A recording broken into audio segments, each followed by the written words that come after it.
क्या Indian cricket team में politics हो रही है? और हमारा ऐसा कहना इसलिए है क्योंकि इसके पीछे वजह है अजय जडेजा का हाल ही में दिया गया बयान। उनका कहना है वी रिजेक्ट प्लेयर्स, जिसके रेफरेंस से उन्होंने ईशान किशन का किस्सा बताया कि किस तरीके से वर्ल्ड कप में उन्हें ज़्यादा चांसेस नहीं मिले खेलने के लिए। हाल ही में ऑस्ट्रेलिया के अगेंस्ट जो उनकी सीरीज़ हुई, सिर्फ 3 मैचेस में उन्हें चांस मिला जहाँ पर उन्होंने अच्छी परफॉर्मेंस दी। उसके बावजूद भी कहीं ना कहीं उनका सिलेक्शन होने में उन्हें एक चैलेंज फेस करना पड़ता है। बिल्कुल, अगर ईशान किशन की बात करी जाए, सीरीज़ में उन्होंने 110 रन बनाए पहले 3 मैच के लिए, और कहीं ना कहीं फिर बाद में उन्हें मौका नहीं मिला। ईशान किशन की जगह जो है वो जितेश शर्मा बतौर विकेट कीपर खेलते हुए नजर आए। हालांकि उनकी परफॉर्मेंस काफ़ी बेहतर रही थी, लेकिन सवाल यहाँ पर ये खड़े होते हैं कि अगर कोई प्लेयर फॉर्म में है और अच्छी परफॉर्मेंस दे रहा है तो उसको कंटिन्यू करना चाहिए। अगर वर्ल्ड कप की बात करी जाए तो किस तरीके से हमको पता है कि शुभमन गिल वर्ल्ड कप से जस्ट पहले जो है वो कहीं ना कहीं डेंगू का शिकार हो गए थे, और ईशान किशन ने एज अ ओपनर जो है वो ठीक ठाक रोल निभाया था। अगर वो वहां से कंटिन्यू रखते तो हो सकता है कि फाइनल में भी अच्छा परफॉर्मेंस दे जाते। तो इसी को लेकर जो है वो अजय जडेजा ये कह रहे हैं कि देखिए, हम जो है वो खिलाड़ियों को रिजेक्ट कर देते हैं। अब संजू सैमसन भी कहीं ना कहीं इस लिस्ट में आते हैं क्योंकि बार बार वो टीम में आते हैं लेकिन टीम में खेल नहीं पाते हैं। अगर बात करी जाए यजुवेंद्र चहल की, तो उनके साथ भी यही होता है। T20 सीरीज में उनका सिलेक्शन होता है, लेकिन वर्ल्ड कप जो है वो 50 ओवर का आने वाला होता है, और जब T20 वर्ल्ड कप आने वाला होता है तो कहीं ना कहीं उनका सिलेक्शन 50 ओवर की टीम में हो जाता है। तो ये सवाल जो है वो काफी गंभीर है, और इसका जवाब कहीं ना कहीं जो सिलेक्टर्स हैं या तो वो दे सकते हैं, या फिर सोशल मीडिया पर जब ये मुद्दा उठता है तो फैंस दे सकते हैं। और बाकी आपका क्या सोचना है, आप भी हमें बता सकते हैं। बात अगर जसप्रीत बुमराह की जाए तो हाल ही में नीरज चोपड़ा उनकी तारीफ करते हुए नजर आए। उनका कहना है, I like Jasprit Bumrah, I find his action unique, I feel he should learn his run up to add more pace.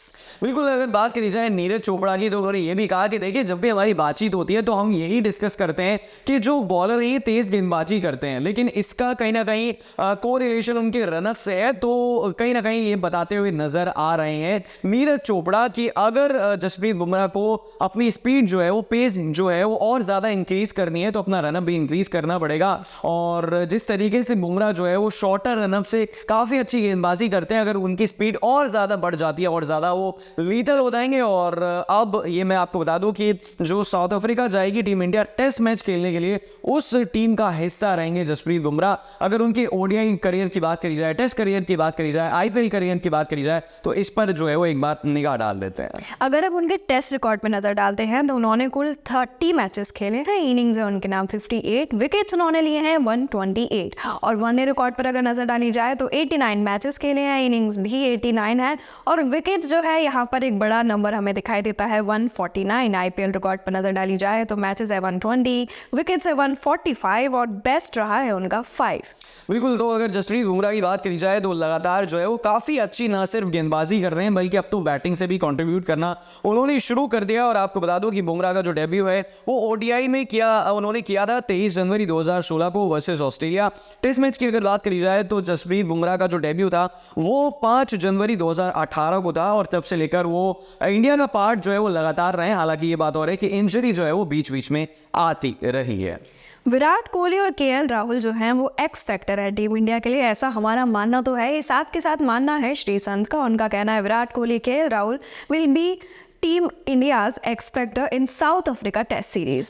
बिल्कुल, श्रीसंत की अगर बात करी जाए तो सबसे पहले मैं आपको बता दूं कि 2007 में और 2011 में जो टीम इंडिया वर्ल्ड कप जीती थी उसका पार्ट रहे थे श्रीसंत, और उसके बाद मैच फिक्सिंग में कहीं ना कहीं इन्वॉल्व थे, ऐसे एलिगेशन उन पर लगाए गए थे, हालांकि प्रूव नहीं हो पाया था। फिलहाल अगर बात करी जाए केएल राहुल की, तो उन्हें वनडे की कप्तानी मिली है, और टेस्ट में खेलने से पहले कहीं ना कहीं वो पिच का अच्छा खासा अंदाजा लगा सकते हैं। तो मैं आपको फटाफट ये बता देता हूँ कि केएल राहुल जो है वो बतौर टेस्ट में कैसे बल्लेबाज रहे हैं। 47 मैच उन्होंने खेले, इनिंग्स इसमें उनकी 81 हैं, बेस्ट उनका 199 है, 33 का एवरेज है, और 7 सेंचुरी यहां पर आती हैं। तो कहीं ना कहीं अब खेल कहीं ना कहीं यही है कि ओडीआई में वो कैसा परफॉर्मेंस करेंगे। उर्विका हेड टू हेड की अगर बात करी जाए तो इंडिया वर्सेस साउथ अफ्रीका के बीच टेस्ट में कैसा रहा है? इंडिया ने कुल 17 मैचेस जो है वो जीते हैं साउथ अफ्रीका के खिलाफ। वहीं साउथ अफ्रीका ने 15 मैचेस जीते हैं, जिनमें से 10 मैचेस जो हैं वो ड्रॉ हुए हैं। तो अब बात ये है कि देखने वाली बात ये है कि साउथ अफ्रीका जो जा रहा है इंडिया, टीम इंडिया कैसा प्रदर्शन देने वाली है, और आई होप कि हम जीत कर ही वापस आए।